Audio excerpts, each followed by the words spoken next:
Yo, what is up, Headhunters, executive recruiter, search firm owners, and all around beautiful people? This is David Seven Patterson. You may know me as DSP. This is my brother for another mother right over there, Neil Lebovits. Do you remember that from I do remember our that. show? Yes, thank you. Welcome to the Headhunters Live. This is episode number 2. Chris Wessell, unfortunately, he had a prior engagement. He is out flossing his cat. Now, I don't know what that means. But trust us, it is very necessary. Anyway, but with that said, it's just Neil and Isn't that like I today. greasing Weezer? Do you remember that? Greasing Weezer. It was a real line. It was I've from never heard that. it was from the show in the 50s with those. It was really famous. What they're showing about those two boys that were Ozzy and Harriet the Nelson, whatever. And it's like, oh, sorry, kid, what? I got a grease Weezer. And so it was a real line in it that a lot of comedians love. Yeah. Grease to Weezer sounds kind of dirty. I'm not quite sure what that. I think that's why it's a famous line, because it was a perfectly beyond G-rated show, and it was G-rated comment, and it's just Grease Weezer's funny in and of itself. Oh, there you go. Grease to Weezer. I'll start using that. Well, so the term I like to use, flossing my cat. If I'm gonna, we used to do this way back in the day when I would go out with my friends, my boys. We would, if we're in a conversation, I wanted to leave, but I wanted to be funny. I would just say, yeah, I gotta go. I gotta floss my cat. And I just go. It's just a random series of words. It's as funny then as it is now. 100%. It is. It's always look. Well, guys. What we're talking about today, we'll turn back to here in a second. But I want to make sure folks are just tuning in, so you know what you're going to be getting into. This is going to be a session you are going to want to be taking a lot of notes because there's no guest today. This is going to be pure value and plus a little bit of entertainment, but we're going to be talking about automation with an old school twist, in essence. And I'll be talking a lot about automation when it comes to business development, marketing, prospecting, and Neil's going to be chiming in as well. And we may even talk about some back office stuff in terms of automation. But with that said, though, Neil, I've heard a lot of great feedback from our first show last week. Have you been hearing from the audience at all on your end? I have. It's nice to be back. And I actually got a lot of criticism because I was involved in a thread about a split partner, and people felt that went against what I said. And it wasn't. It was actually leveraging what they had, but it was really cool. Yeah, positive feedback and not so positive. But no, it was really good. Yeah. Oh man. Okay. Well, so hopefully it didn't get burned too. No, it wasn't about the show. No, the show was really fun, David. It was great to be back. Awesome. And all right. Well, that said, man, and by the way, I love the skyline there. I see your videos on Facebook with you driving down. I saw one video of you driving down Times Square with the convertible. Like you're really living that Manhattan lifestyle, aren't you?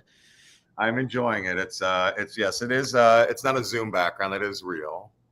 It is real. There's Central Park over there, which for those watching at home. I hate living large. Living large. Well, let's do this. It's thanks to the royalties of Headhunters and Boxers talking smack. A lot of people don't know. David and I get residuals for the literally dozens of users. Dozens of views that we've gotten over. We're literally broadcasting to literally tens of users right now. Oh, that's right. You out there are watching us live. And you're making tens of dollars from others. I know goes a long way here in Manhattan.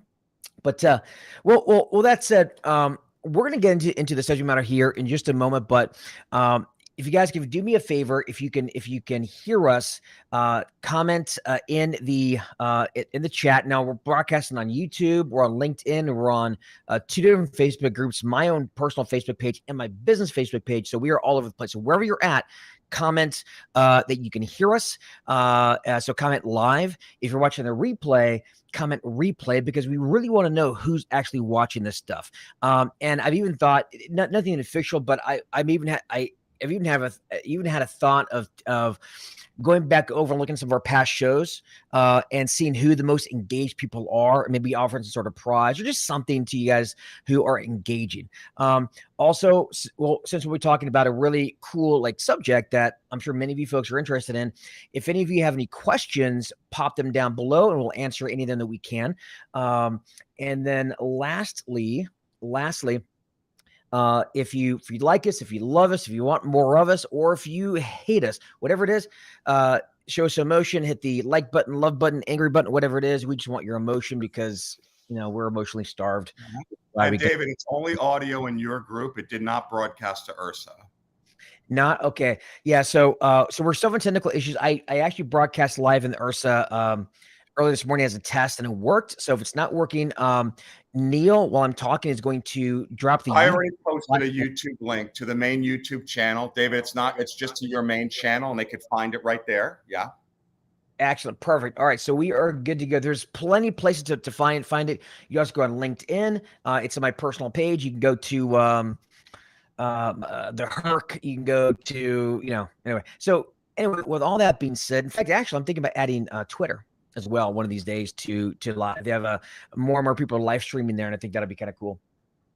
All right. Thank you, everybody. Look, Anthony Allen said he can hear us. Perfect. All right. Let's get into it. So Neil, automation. So what I want to talk about is I guess I want to start with the spectrum of personalization, because one of the big things I hear a lot about is this sort of like debates about, like, you can't automate things, you have to personalize. Personalization is the best. And of course, you have new school that says automation is the way to go. And, it's one of those things that it's not really dichotomy like people think it is. It's kind of like, we'll be getting into cold calls, but it's kind of like, inbound marketing, right? Your LinkedIn and all your content and your website and all that kind of jazz, and your outbound efforts. There are people who really focus on inbound leads, which are really hard to get, to be candid, and those who focus purely on outbound. And I've always said that they're two sides of the same coin, right? If people know your name, they know your brand, they see your content, they know your logo, and they have a certain amount of trust in you, they see you as an authority. Well, when you reach out to them directly, they're much more likely to respond positively, right? So they actually work in tandem. And I think the same thing applies to automation versus personalization, or doing things in a non-automated way. And so I like to think of it as a spectrum, right? Being on the spectrum, because there's so much white noise out there, right? Everybody's reaching out to your prospects because recruiters are kind of hurting right now, or a lot of them are, or they get a little bit nervous. And so they are reaching out to prospects more and more and more. And every recruiter says the exact same crap. We're the best recruiter. We find the best people. We find them the fastest, or yada, yada, yada. So all these, again, they all say the exact same things. So how do you cut through the noise? And also, how do you get the volume out there? Right. Because at the end of the day, if we take the same approaches that I took back when I was a little greenhorn, starting with management recruiters back in the year 2000, and all I had was just the phone, and that's all I had. It's better than nothing. But at the end of the day, you're only going to get so far. All right. So we're going to talk about how you can actually combine automation and personalization, and even including phone calls into the mix. All right. So, David, let me say this. Yeah. We can chime in, because I alluded to it a little bit last week, but not really in detail. Mm-hmm. When we refer to automation, people often refer to automating sales, automating marketing. They use the terms interchangeably, and they're not. Mm-hmm. Okay. So what you're talking about, in my opinion, is automated marketing. You use that word several times. You use the word marketing. It's not automating sales. I'm going to be bold, and I'm going to make a statement. You can't automate sales. How's that?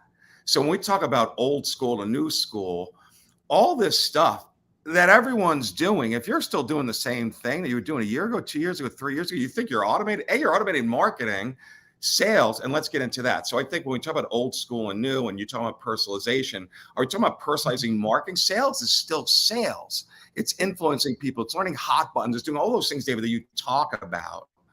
And what I find fascinating about this, David, is you wanted to talk about this topic with a passion and keep on going, because this is the digital headhunter that's bringing up a topic that you can't be so digital. That's where we're going, right? So go ahead, David.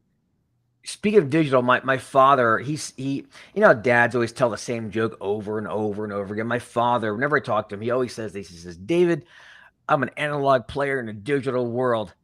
Every time it cracks me up. It's a good old man joke, yeah. Yeah, it's a great old man joke. I'm a digital. Mine to my kids will be, I'm a digital man in a virtual reality world, right? Like it'll be the same thing on steroids. Yeah, because digital will be old school based. Right, it's old school. I'm digital. I'm not virtual reality. I don't know. but yeah, you're right. The sales process, there are certain things you can't automate in the sales process leading up to the conversation. But at the end of the day, it's all about what automation does for you. Well, it does many things on the front end prospecting side. So when you say marketing, I call it prospecting, same difference. When you're prospecting, but when you're in the sales process, yes, you want to be on a call, on the phone, or even better, actually, the fact that we all have Zoom nowadays. If you're not going on Zoom calls with your prospects and your clients, you're missing out on a huge opportunity to build relations, because it's not quite as good as going there to visit them in person. But if you're a long lines recruiter recruiting all over the country, it's really hard to go out and visit all your clients all the time versus getting on a Zoom call, whether it's a brand new client, an old client, but being able to get right into it and on a Zoom call, or again on a phone call. Yeah, you can't really automate that. You can automate everything up to that point. And so actually, here's some ways where you can automate. And actually, I wasn't going to talk about this specifically. I was going to talk more about marketing and prospecting, but when you brought the sales process, I will say this: one of the best ways to add automation to your sales process before you actually talk to the person is a scheduling funnel. So for anybody who has ever booked a call on my calendar through my own funnel that I use for my business, there's a landing page, there's a video, there's a button they can click, they fill out a form, an assessment, and then they schedule their call automatically. And then it goes to a landing page which says, great, thank you for booking your call. We'll be talking about A, B, C, and D. Please know your numbers, please know your billings. Watch this video. And what really helps the sales process when I do that is when somebody gets on the call, they're kind of already ready to go. I don't need to go through the rigmarole of, well, I do this and I do this, and here's why I'm credible. We can get actually right into the sales process. It actually smooths things over. For recruiters, a little bit different, but the basic thrust of it is, if you're using Calendly, your schedule once, or Acuity, your time trader, or whatever sort of scheduling tool that you happen to use. The way I look at it is create like a landing page with a video of you introducing yourself and your firm, very professional. List out your testimonials, maybe below the calendar. Have your calendar right there. They can, because if they're going to book call with you, if they're going to use the calendar anyway, use that. They book the call in your calendar, and then they go. David, no joke. Put on the staffing by the book. Because they need a lead magnet. If you could put that thing on there for real, you want to download the book anyway. Staffing by the book. You need to get into staffing. But I wasn't planning on plugging that now. It's a landing page. You need to do it. One of the first things, David, I talked about was this. When I first got in the industry as a trainer, one of my biggest sellers was email marketing. It was sequential marketing. And it was groundbreaking. But I wonder, and that's 15 years old already. I wonder how many people even do what you do so brilliantly, David, with the sequential marketing and the open rates initially and the hook and your lead magnets, right? And I do that all the time. That's a big part of automation that you must do. Keep going. Well, the one thing I will say, let me take a quick drink. So by the way, this is not beer. This is a root beer. Okay. So FYI, Virgil's root beer. So you guys know I'm not. And this is not sugar. This is zero sugar, lemon, sparkly stuff. Yeah. I love root beer, but when it comes to that, anyways, let me finish my thought. So they schedule the call, get redirected to a landing page, and the landing page simply says, "Thank you for booking your call with me." On our call, we'll be talking about A, B, C, and D. Set the agenda, and then it's very, very, very simple. But when they schedule a call, you can add little automation things on the front and back of that, just to add a little more familiarity to you. And when somebody sees your face, you talking, very short video, just setting the agenda for the call, it helps when you actually do get on the call. Now, David, you did that tell them about, because it reminds me. I remember you had a product a year or two ago, and it was just about, and we're not plugging it, but I'm just saying it was about skill marketing. You created like these beautiful sort of digital footprints and landing pages and experience for the people, which the point was you wanted to market to them, right? But also show them that you're really on the cutting edge, right? So I don't know if that's something you still do, but that was really big. I love that. Very creative. Oh yeah, you know what? I just pulled it up here because I actually show this when I do my demos. So let me, I'm going to share my screen here. So so the scheduling funnel that I talked about, it's actually fairly, it's a workhorse, because if you're going to schedule a call with a prospect or candidate, whatever, and you send your calendar link, it can be used for that. Very, very, very simple. But if you have a candidate that you want to market, let me see if I can get my screen shared here, and I can show you guys what this looks like. There we go. Sorry. All right, so I'm going to put this up on the screen here. So this actually is a sample page. This is for those who don't know, I used to recruit in the SAP space for, since like I think 2004 through like probably 2-3 years ago when I started. And then from there, I started doing coaching and training full time.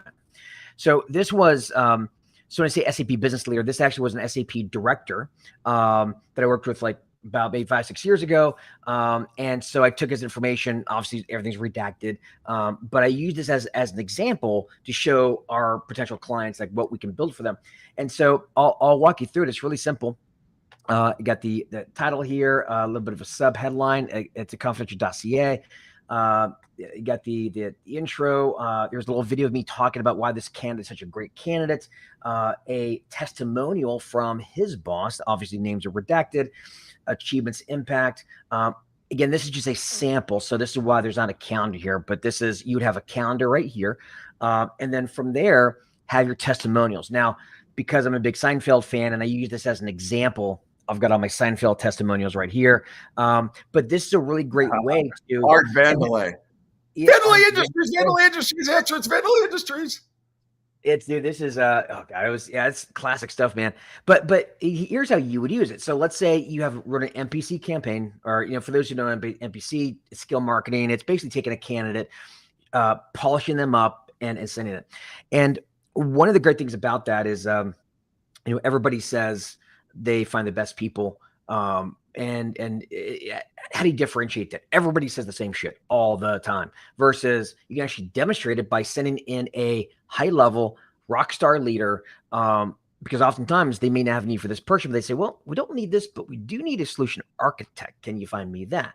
So that's why I like to use this. But how you would use this is actually in a marketing sequence. Let's say you send out a LinkedIn message and maybe a couple of emails. You talk about this great SAP director that you're confidentially representing. Let's have some bullet points. For more information, check out his confidential career dossier at this link. They go to that because this is something that you wouldn't put this out publicly. They go to the link, they can schedule the call right there. And oftentimes what's really cool, what you can do on these NPC calls, and this is where you give it the old school twist, is cold calls are super effective when done as in a bit of like a sniper campaign on the back of some of these techniques. So let's say you send out the LinkedIn message, send out the email, make a cold call. Or let's say you're sort of reaching out to 200 companies. Maybe you don't want to cold call 200 companies. You don't have the bandwidth necessary.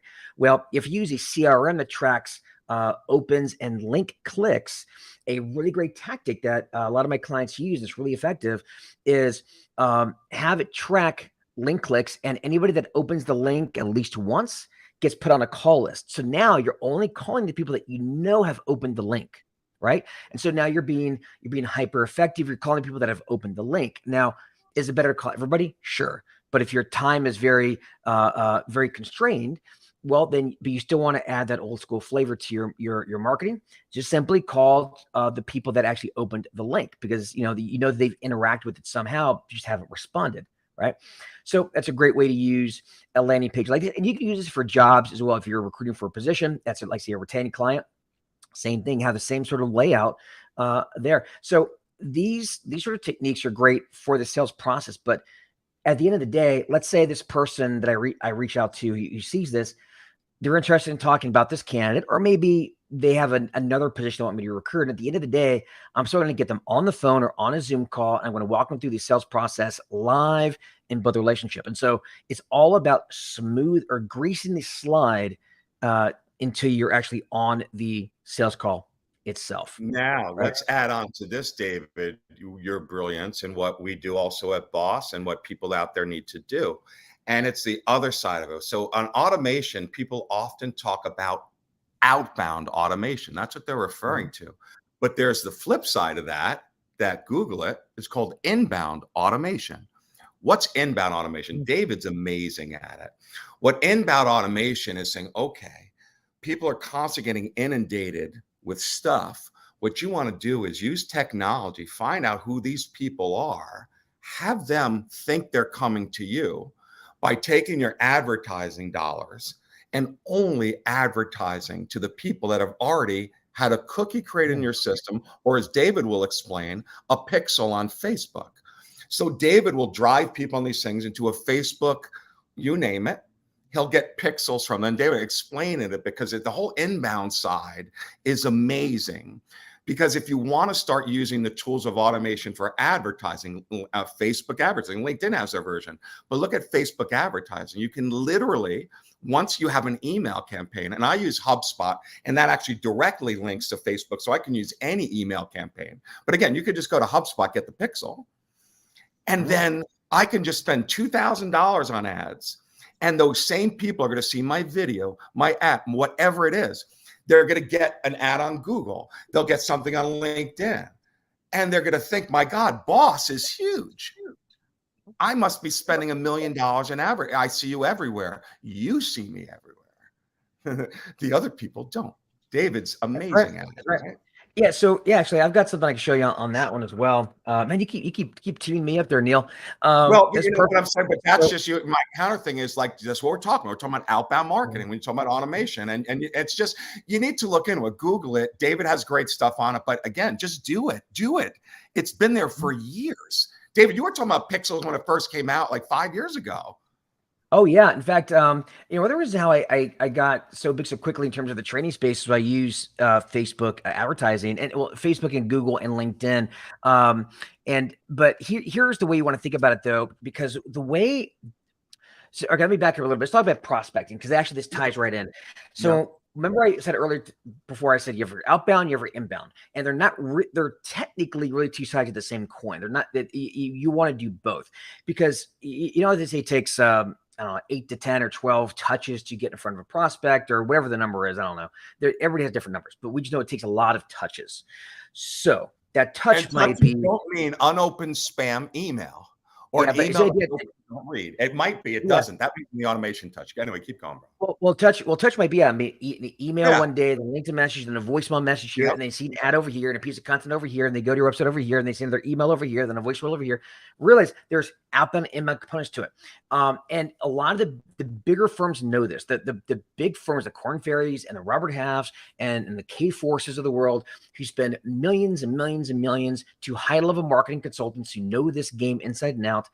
They do it. They believe in it because if you go to the Korn Ferry website, and as long as you don't have ad blockers on, and then you go around the internet, you'll see Korn Ferry banners. Now, the Korn Ferry banners don't say book a call now. They're offering some sort of value or even just putting their logo out there. But the more they see the logo, it's kind of the same. It's like a Coca-Cola effect. They put Coca-Cola on the side of a stadium, not because you're going to buy Coca. It's going to make you buy a Coca-Cola then and there, but they're building mind share. And so, hey, David, while you're on that with the advertising, chime in because I'll forget. One of the tools I recommend people look into is a tool called ConvertFlow, ConvertFlow. It's a banner pop-up. It's one of the best ones, largest ones out there. It integrates with most CRMs. It has great raw data. And to your point, David, that's how you can utilize something like that for inbound marketing. And it does all sorts of stuff like we talked about. You can say only if they have this, if they did that, if they clicked on this link. So anyway, David, keep going. Check it out, people. If you're into this kind of automation, it's a great tool. Well, from an advertising standpoint, so here's how I would run it, to put it pretty simply. The mistake people make when they think about advertising is they think, okay, I'm going to go put something on Facebook or LinkedIn or whatever it is. In my mind, Facebook's the better bet if you're small because you'll spend much less and have much less competition than on LinkedIn, right? But with that said, because the pixel, people don't know that. It's so powerful because LinkedIn seems to be a better option because you get to narrow down all those target audience, right? Well, it actually kind of it's actually better. It's actually easier to narrow down target audience than LinkedIn. The way I would use Facebook. Yeah. So you can use so Pixel, for those who don't know, it's like a little piece of code that if you go to a website, like if you go to like Mercedes, for example, and then you start seeing Mercedes banners where you've been pixeled, right? They just retarget. It's every major company does it. It's ubiquitous at this point. That's a cool word, ubiquitous. It's my $50 word of the day. But it's obsequious. It's purple and clairvoyant.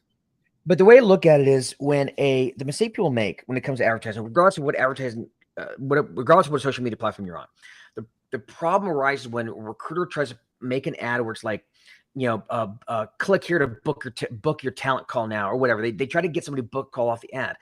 It doesn't really work. And I've seen so many people spend so much money and trainers kind of giving this advice, and it just flat out does not work. And the reason why is because in our market is very saturated. Take any decision maker out there, they've got dozens of recruiters in their inbox every single month, every single week, every single day. They don't need to necessarily go see an analyst and they say, oh, you know what, I do need somebody. Let me book a call here. Maybe they will, but they're likely not. And those ads are very expensive. The better way to do it, again, using like inbound marketing tactics, right? If you want your prospects to see your LinkedIn posts and your really cool piece of content to build that mind share, the same way that K-Force, Robert Half, Corn Ferry, Russell Runs, they all do this the same way. You can take your best pieces of content that you want your prospects to see to build up mind share, and you simply run those and make it look as organic as possible. So I'm going to show my screen here again. So for example, these are some ads I ran when I was recruiting the SAP space. These were going to SAP leaders. Granted, there's a headline and a button here, but look at all the other ones. Picture, and let me actually zoom this in a little bit. So for example, this one right here, for the modern SAP leader, career leaders are a thing of the past, and they click see more to read the rest of it, right? And I want them to see my name, the SAP recruiter. It does say sponsor, but it's very, very small and tiny. The interesting thing about it, here's some real numbers. This was over the course of maybe I think 2.5 or 3 month period back in 2018 when I was running this really hard. On Facebook, Now, I didn't pixel anybody. What I did here is I uploaded a list of personal email addresses that I had sourced for SAP leaders in North America, both US and Canada. I hit about 4,000 people roughly with 52,000 ads over the course of a 3 month period. Here's the crazy thing.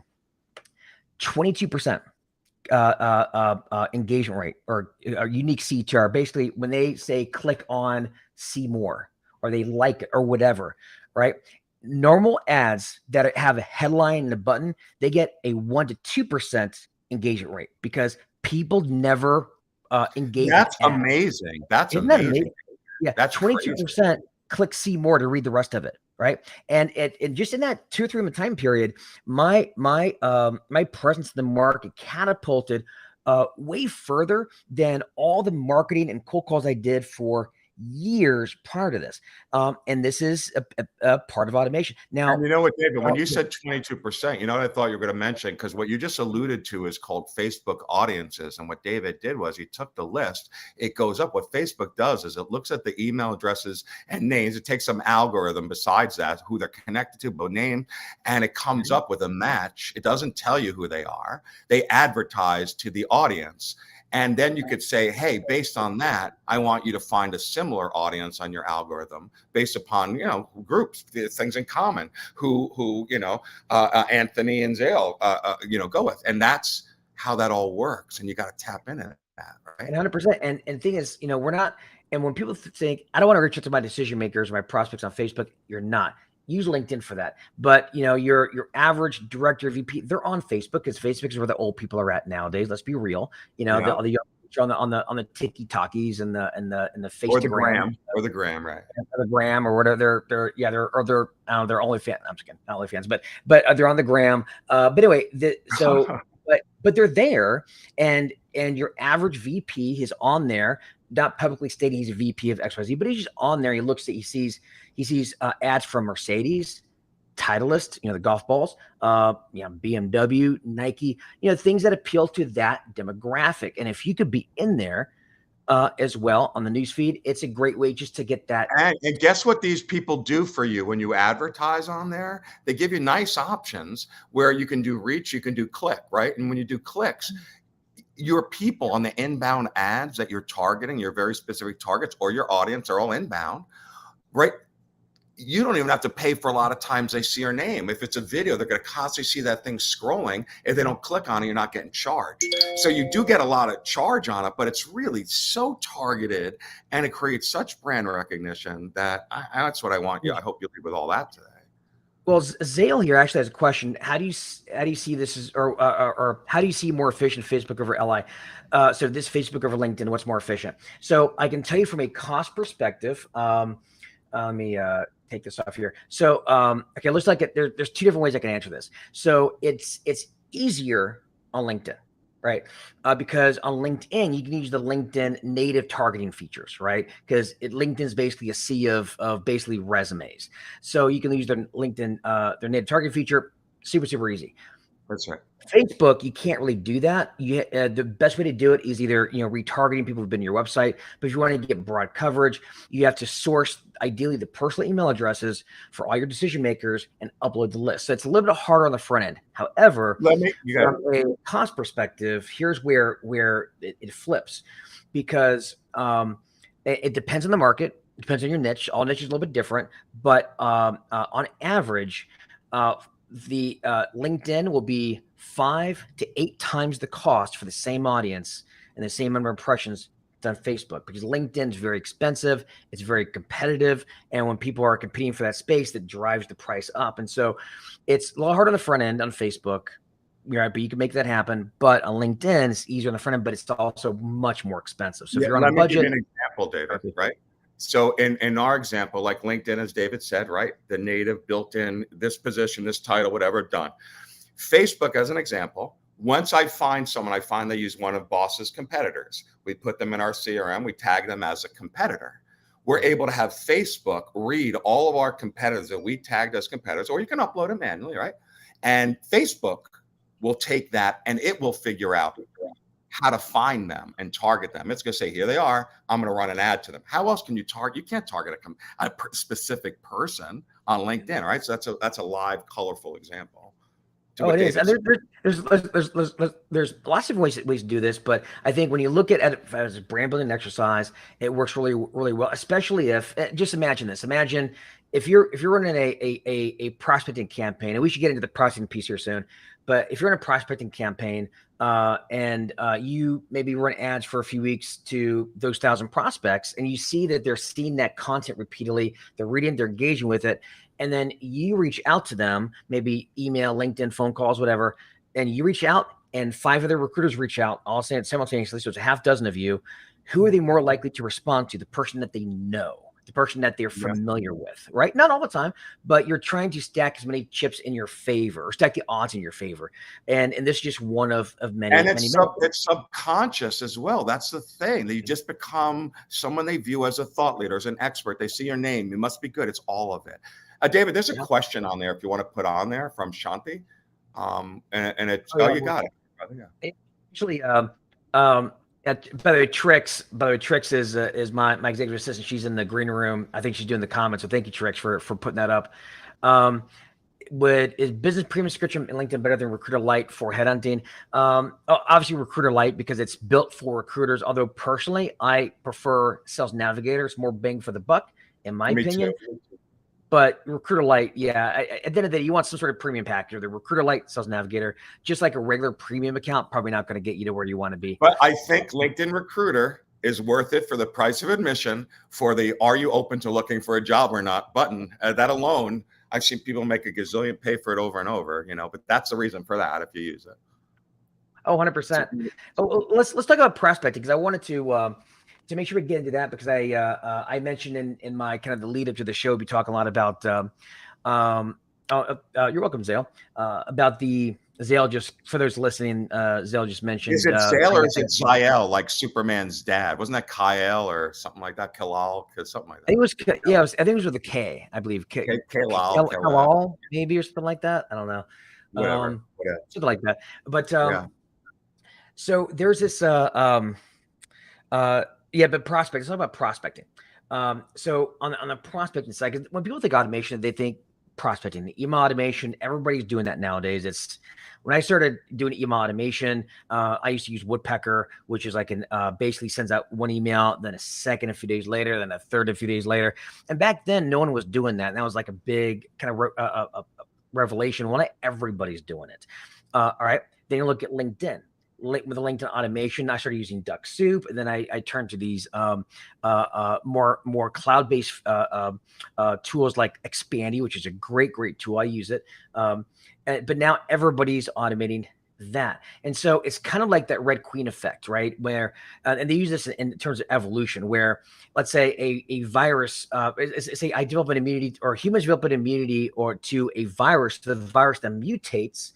so it can affect more people. But then those people develop immunity, so the virus mutates again, and then people develop immunities. And over time, over eons, it's like this. In the Alice in Wonderland analogy, is the Red Queen talked about the faster you run, the more you stay in the same place.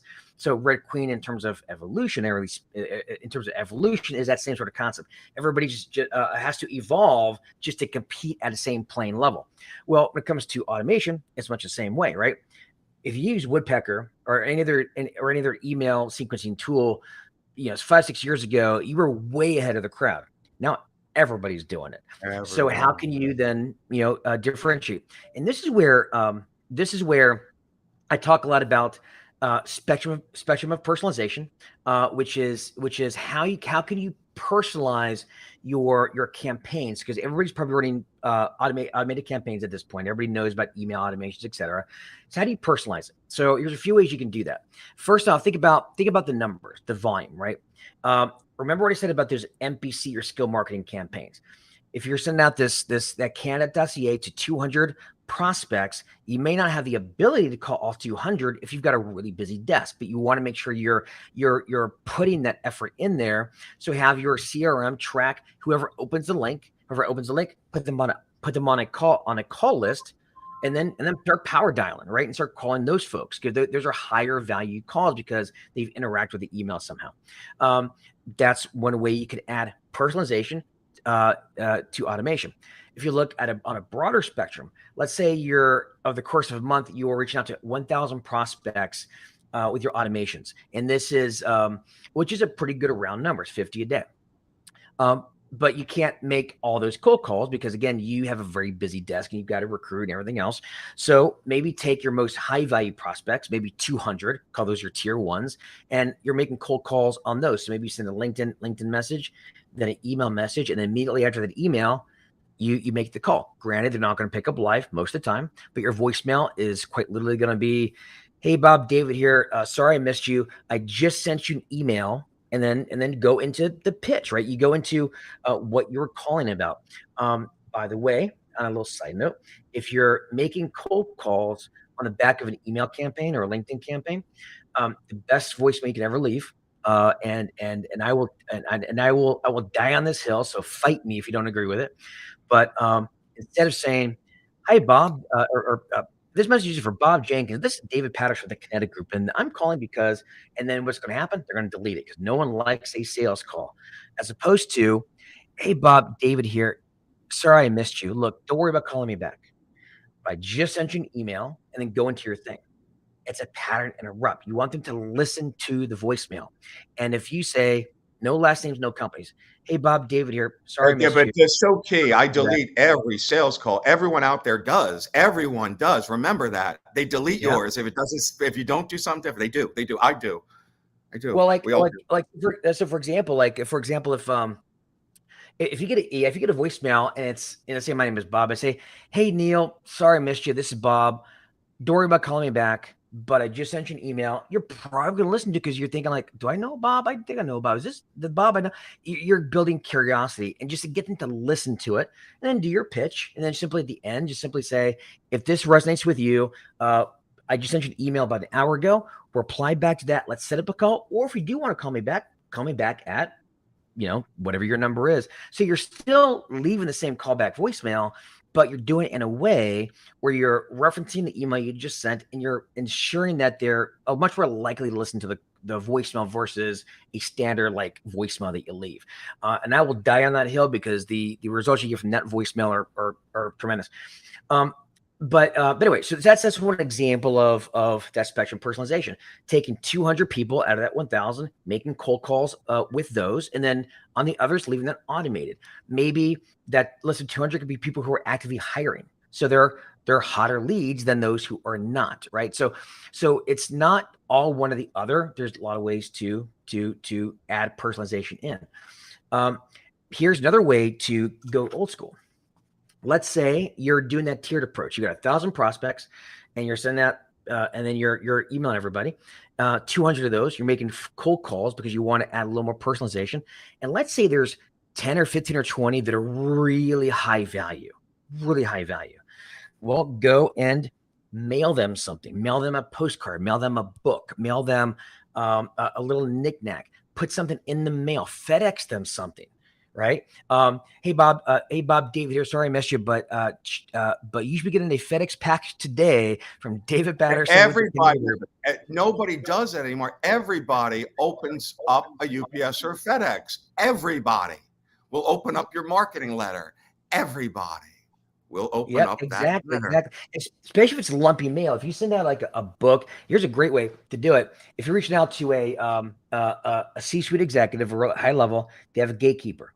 Gatekeepers will gatekeep the regular mail. They'll gatekeep anything that looks anything involving sales. They'll gatekeep the phone. They'll gatekeep the email. But that C-suite executive gets a package in a manila envelope. Empty package. Most likely, they're going to take that envelope, that manila envelope, and they're going to put it on the executive desk. David, and here's the thing, and the topic is, I know we're running out of time, right? But the topic was old school kind of becomes new school. And you want to talk about really old school? To what you're saying, I and this is a story I've told over and over again in my career. I went to a Tony Robbins sales seminar early on in my career when I first got into recruiting. And what he said was just this, couple of big themes. Less is more for prospecting. Stop the unlimited, what he called at the time, a Rolodex, okay? Have accountability. You can't do it with 200. You can't do it with 22. You can do it with 3, 2, 4. He told the whole group, come back next week with 2. I'll only focus on 2 all week and watch what happens. Less is more. And what he's getting at is what you're talking about, David, is you have a scale and you have volume, which is what everyone in the recruiting industry, double your volume, a KPI, increase, of course. Double your volume, you'll double your results. But the efficiency side of the scale, David, that you're talking about, if they're hiring, oh my God, if they opened up your email, oh my God, that doubles the odds that they're interested, or triples or quadruples. If you found out from a person that they're interviewing through an agency that's a competitor of yours, oh my God, what does that do? Tenfold your results? So to your point, his was just nice and simply, be a salesperson, okay? And this was before automation. So with all the automation, be a salesperson. Look at all this stuff. Be efficient, not time. Look at your data, like David's saying. You have to tier it. David's saying, if you're going to tier it, I'm saying you have to tier it. Go ahead, David. That's the point. That's old school. It's as relevant today as it was then. Yeah, here's the thing is like, it's not about either automating or not automating. You can do both. Have volume, have scale, have efficiency, and employ I call them sniper campaigns where you're putting so much effort in that other recruiters simply aren't, because they're trying to automate everything, right? Because they're not being smart about it. They're like, oh, automation, everybody's doing that. Automation's great, but use it in the proper place and make sure you provide that personalized touch. I do want to provide one more tip, and this is one of my favorites. It's very small, but it'll give you big results in your automations. And I'll do that before we wrap the call. But I do want to address this question here from I can't see the name of this Facebook user. Why only Facebook and LinkedIn? Other social media doesn't exist. Of course they do, but I will say your decision makers are typically going to be obviously on LinkedIn, and then in terms of Facebook. Let's say you're at if they're a director or VP you're reaching out to, they're going to be any social media. They're going to be LinkedIn, so we can put that aside. And your other social media, they're likely to be on Facebook more than they're going to be on the TikTok or the Insta or the Snapchats or the Twitters. They may be, but if you want get maximum efficiency, those two are really where you want to be. And then I would also include Google Ads in there too. Now that said, you want to hit them. And let me give you 2 tools you'll want to look into, okay? One of them is managing all your posts, managing all your data, managing your reach to all these different segments, okay? Different tools, different apps. And you'll use a tool called Publer. Best one out there, Publer. Check it out. If you're going to do one, start hitting all these avenues. Publer's great. Actually, I use Publer as well. Publer's wonderful. Another tool that's out there that you should look into, they've made it so user-friendly. It's really big now. It's called Phantom Buster, Phantom Buster, one word. And Phantom Buster will do all this automation of all these different things. They break it out nice and easily where they already have them custom made for you. LinkedIn, the things David's talking about, much more than Duck Soup and Linked Helper. And it's really easy. It's a little pricey, but check it out. Okay, David. Sorry. Oh, I know. Actually, I was able to see the name of the person who I put that in that last question about Facebook link. That was actually my copywriter, Alona. So hey, Alona. Now one thing I want to give a tip on automation. So this is something that you can use actually in your automation, and it falls along that side of spectrum personalization. So, so two things. If I get a message, if I get these all the time. I'll get a message on LinkedIn or email, and I'll say something to the effect of this: "Hi, David Steffen. I see that you are the founder / fueling executive search firms at the Digital Headhunter, LLC, right?" And so when I see that, I can tell that, okay, they scraped it off LinkedIn and they did no cleaning, because in my first name field, I put David Steffen, but call me David, right? So they're not cleaning up that data. They're not stripping the LLC out of the company. They're not stripping the title and saying, because it should say, "Hi, David. I see you're the founder at the Digital Headhunter."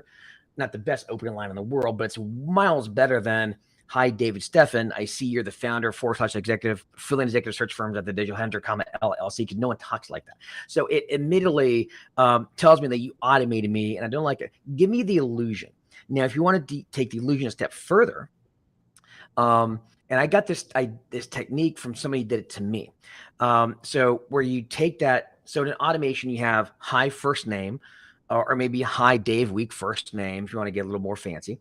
And then you have your pitch, whatever that pitch happens to be, right? Well, if you had "Hi, first name," and then you had a variable in your automated like emailer, which might be intro line or personalized line that gets filled in, and then you get the pitch after, right? So here's where that comes into play. I got an email a couple years ago, and it said something to the effect of, "Hi, David. I just read what Brian Polanski said about your, whatever." Because Brian Polanski was an old client of mine, great guy in healthcare staffing, and he has a recommendation. He left a recommendation on my LinkedIn profile, and he referenced it specifically. And he was like, and I forget exactly what he said, but he referenced it.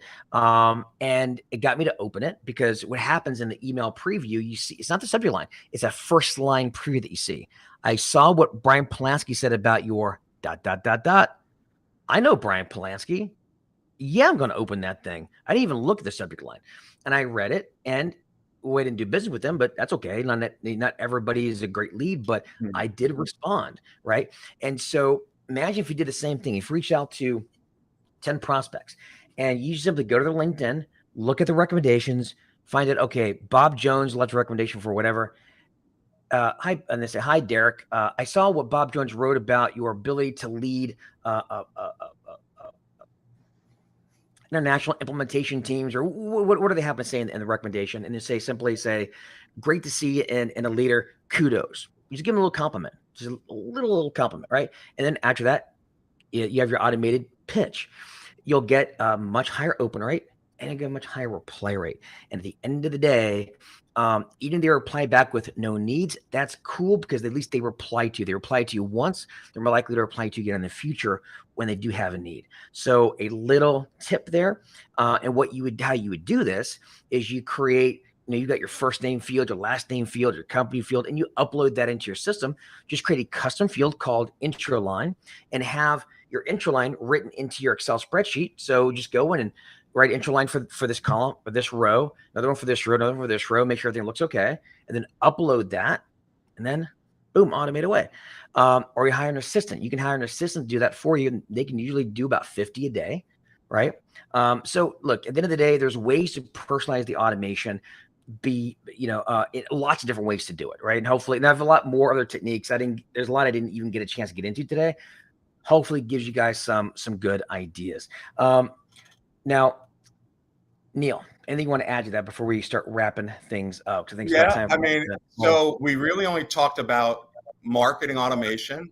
There's so much automation, and you need to ask yourself, I mean, we can have more questions on non-marketing or more sessions on it. You need to ask yourself, what are you doing to get ahead, or at least with automation that's happening in the industry? We know there's been tremendous changes post-pandemic in particular, right? So it's affected the IT industry tremendously, but remote work, virtual hiring, search and staffing agencies rely on technology, interviews, onboarding, collaboration, virtual conferences, job fairs, assessment platforms.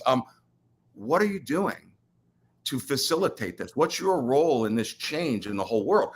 if you're still doing it the way you did it before, now old school with that, and you're not treating your business like you're the CEO of your business, if you're independent, when are you having those CEO meetings where you're having your strategy of how you get current, how do you harness the future? Okay. So there's a lot to do.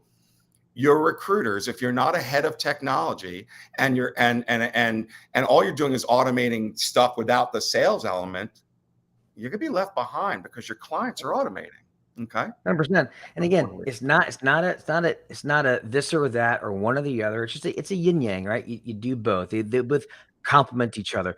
The smart recruiters do things smartly. I don't say the dumb recruiters, the average recruiters follow the crowd. Don't be one that follows the crowd. Use what they're doing and use it effectively, but add your own spin to it, personalize it, put a little extra work into it, and your results will skyrocket. Be smart. Don't be a lemming. Now, if you want to see some of the ways that I do this, this was what I've got here on the screen. It's my 220-page sales marketing guide. It is meaty. It is big. And it's completely free. Just go to realdsp.me/guide. And if you want, Neil has a resource, Staffing by the Book. That one talks more about specifically contract staffing, staff augmentation, employer of record, back office stuff. You can go to backofficestaffingsolutions.com/staffing. And that said, I think next week, if I remember correctly, Neil, we talked last week about talking about AI. And so if you're so cool with it, I say next week, let's dive into AI. And then probably the week after that, we'll have our first guest. What do you think? Yep, absolutely. AI is the episode next week. Chris and I already have some good stuff in the backup for it. So that's the message. So I love it, David. Great stuff. Great tips. Always good to hear your wisdom. Hey, and I appreciate Neil. And great color, Neil, as well. I really appreciate it. Everybody, thank you very much. I really appreciate it. Guys, give us some love if you can. Comment, give us some love, hearts, angry faces, whatever. I don't care what it is. Show some emotion. And we will be here next week at the same bat time, same bat channel. Thank you, everybody. Love you all. Peace out, guys. Au revoir.